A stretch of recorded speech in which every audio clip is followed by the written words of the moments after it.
You expect to find shipping containers in New York's busy harbor. You don't expect to find one in the Catskills, in a clearing with views like this. You expect to see some wraparound porch, beautiful farmhouse, but to see these containers that it's not like we're near a port. And that's not the only twist in the tale of Sims and Kirsten's unique home. He actually bought the property without me knowing and then proposed to me on it and said, guess what, surprise. Yeah. So it's a very special. It's a lot of meaning, this property for us.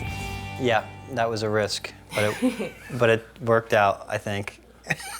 We'll see. Interestingly, the property did have a building on it, but nothing the couple could live in. So we had this big property with no house but a pool and a pool house. We talk about starting with shipping containers. You can't just plop this in your local handyman's yard and say make a house out of it, because once you cut for that window, you're done.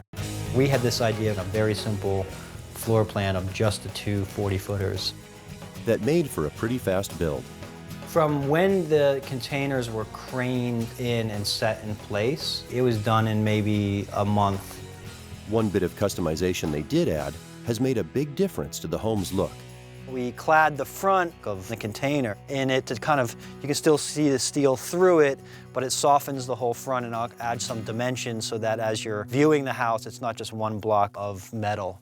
And then we just use corrugated metal to also complement the steel of the containers, but create another texture as well. Inside, the Steele house is surprisingly cozy. I think the one thing you'll notice is you basically can see the whole house right away. So proportions were really important. To your left is our small kitchen, which is very functional, but we have, we right-sized it for the 640 square foot house. And connected to the kitchen is a built-in banquette. The table flips open and you can add 4 more seats to it. And on the other side of the banquette is the quote-unquote library, so that I can retreat 3 feet away from the living room. And your living room, which we have a day bed and 2 chairs in. A 30 square foot bathroom with subway tile shower and waterworks style piping. And a bedroom just big enough for a queen bed. You don't always think about windows when you think about containers, but obviously one of the beauties of designing this container house was being able to put the window exactly where you wanted it. Windows were just one way Sims and Kirsten softened up the formerly industrial structure. A lot of it was the color choices, the flooring. We put cork flooring in here, which not only I think feels a little bit warmer and softer, but it actually functionally, it insulates a bit. And then just decor a little bit. We tried to go a little bit more dollhousey in here. Function and style also combine in the fireplace. This is a Malm fireplace, which is a mid-century style fireplace. Kind of a tiny space, but it really does warm the whole house. Everybody that comes and stays here gets the chance to sign this and leave a message. And if we don't like it, eventually we can just paint over it anyway.